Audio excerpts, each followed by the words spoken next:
Hello दोस्तों, फिर से स्वागत है आपका नई वीडियो के साथ। रोटी कितने प्रकार की होती है। दो चार बुजुर्ग दोस्त एक पार्क में बैठे हुए थे। वहाँ बातों बातों में रोटी की बात चल गई।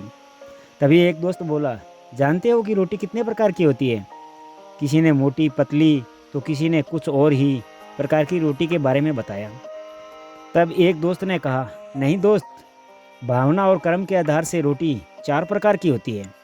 पहली सबसे स्वादिष्ट रोटी, माँ की ममता और वात्सल्य से भरी हुई, जिससे पेट तो भर जाता है पर मन कभी नहीं भरता। एक दोस्त ने कहा, 16 आना सच है, पर शादी के बाद माँ की रोटी कम ही मिलती है। उन्होंने आगे कहा, हाँ वही तो बात है। दूसरी रोटी पत्नी की होती है, जिसमें अपनापन और समर्पण भाव होता है, जिससे पेट और मन दोनों भर जाते हैं। बात कही है यार, ऐसा तो हमने कभी सोचा ही नहीं है। फिर तीसरी रोटी किसी की होती है, एक दोस्त ने सवाल किया।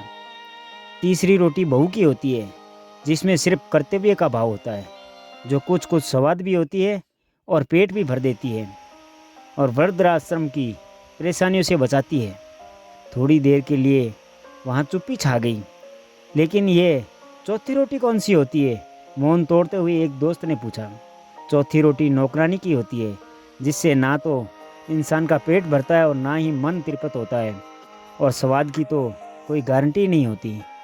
फिर तो हमें क्या करना चाहिए?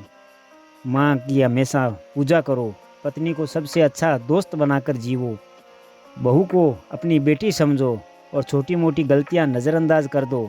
बहू खुश रहेगी तो बेटा भी आपका ध्यान रखेगा। यदि हालात चौथी रोटी तक ले आए तो भगवान का शुक्र करो कि उसमें हमें जिंदा रखा हुआ है। अब स्वाद पर ध्यान मत दो, केवल जीने के लिए बहुत कम खाओ ताकि आराम से बुढ़ापा कट जाए। और सोचो कि वाकई हम कितने भाग्यशाली हैं, ताकि हम वृद्ध आश्रम में नहीं गए और हम अपने बहू बेटों के साथ हैं। तो दोस्तों, ये कहानी आपको कैसी लगी हमें कमेंट बॉक्स में ज़रूर बताना। अगली कहानी तक अपना ख्याल रखना और मुस्कुराते रहना। धन्यवाद।